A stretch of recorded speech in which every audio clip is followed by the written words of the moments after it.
Hey guys, আজকে একটা excited ফোনের কথা বলতে চলেছি, যেটা গাইস এখন ইন্ডিয়ার মধ্যে লঞ্চ করেনি, কিন্তু ইন্ডিয়ার মধ্যে লঞ্চ করার পরে সেটা একটা আলাদা একটা ধামাল মাচাবে ইন্ডিয়ার মধ্যে। Poco F7 Pro। সত্যি কথা বলতে গাইস সলিড লেভেলে একটা ফোন আছে। তো চলো আজকের একটু রিভিউ করা যাক। চ্যানেল নতুন এসেছে, একটু সাবস্ক্রাইব করে যাও। অনেকদিন পরে ভিডিও বানালাম, জানি চ্যানেলটা প্রচুর ডাউনে চলছে, তো এরপর থেকে রেগুলার ভিডিও আসবে। চ্যানেলটা সাবস্ক্রাইব করে পাশে থাকো। তো চলো মোবাইলটা একটু রিভিউ করা যাক। আনবক্সিং করলে পাবে একটা সিম কার্ড টুল, কিছু ডকুমেন্টেশন, সলিড কোয়ালিটি একটা ব্যাক কভার পাবে, এবং তুমি 90 ওয়াট একটা ফাস্ট চার্জিং পাবে, এবং type A to type C একটা চার্জার কেবিলও পাবে। এবার ফোনের দিকে যাওয়া যাক। ফোনের ফার্স্ট লুকটা এবার ফোনের ওয়েটটা দেখা যাক। ফোনটা অনেকটাই পাতলা লেভেলে, ধরলেও তোমার হালকা মনে হবে, কিন্তু এর ওয়েট গাইড 208 গ্রাম। ও ভাই, অনেকটাই হ্যাভি ফোন আছে, কিন্তু তোমার ধরলে অনেকটাই পাতলা মনে হবে। যদি ডিসপ্লের কথা বলতে হবে, এখানে 6.67 ইঞ্চি QHD প্লাস ডিসপ্লে পাবে, এবং 120 হার্টজ রিফ্রেশ রেট পাবে, 3200 পিক ব্রাইটনেসও পাবে। আর এই ফোনটার মধ্যে গরিলা গ্লাস 7i প্রোটেকশনও রয়েছে।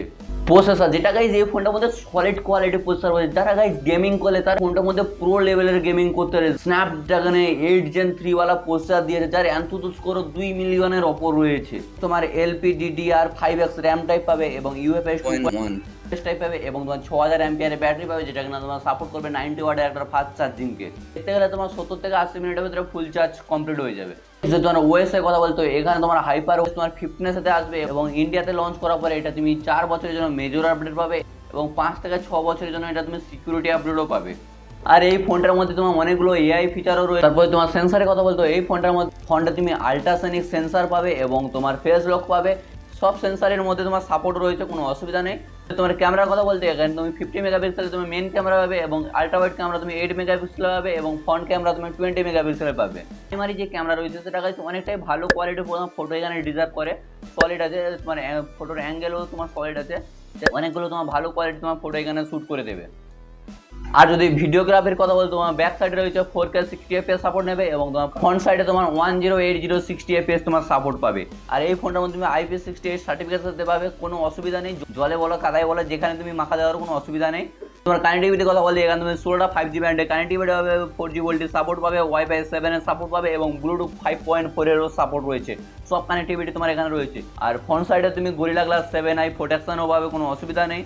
তো ফাইনালি গাইস, এই ফোনটা যদি দেখতে চাও, তো ক্যামেরার দিক থেকে অতটা সলিড কোয়ালিটি নেই, কিন্তু পারফরমেন্স দিক থেকে দেখতে গেলে, কিংবা ডিসপ্লে কোয়ালিটি, কিংবা তোমার মাল্টিমিডিয়া দিক থেকে একদম সলিড কোয়ালিটি আছে। AI ফিচারও অনেকগুলো আছে, সলিড লেভেলের ফোন আছে। এই ফোনটা তোমার ইন্ডিয়ার মধ্যে এখনো লঞ্চ করেনি। ইন্ডিয়ার মধ্যে আই থিঙ্ক তোমার মে মাসের দিকে লঞ্চ করবে পোকো F7 এবং পোকো F7 Pro। তখন একটা আনবক্সিং ভিডিও এবং রিভিউ ভিডিও বানানো যাবে ইন্ডিয়াতে লঞ্চ করার পরে, কেমন হয়।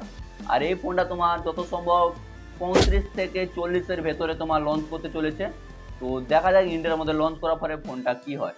তো আজকের জন্য এইটুকুই। ভিডিওটা যদি ভালো লাগে তবে অবশ্যই একটা লাইক, এবং চ্যানেলটিতে প্রথমবার হলে সাবস্ক্রাইব করো। আজকের জন্য এইটুকুই। টাটা, বাই বাই, দেখা হচ্ছে পরের ভিডিওতে।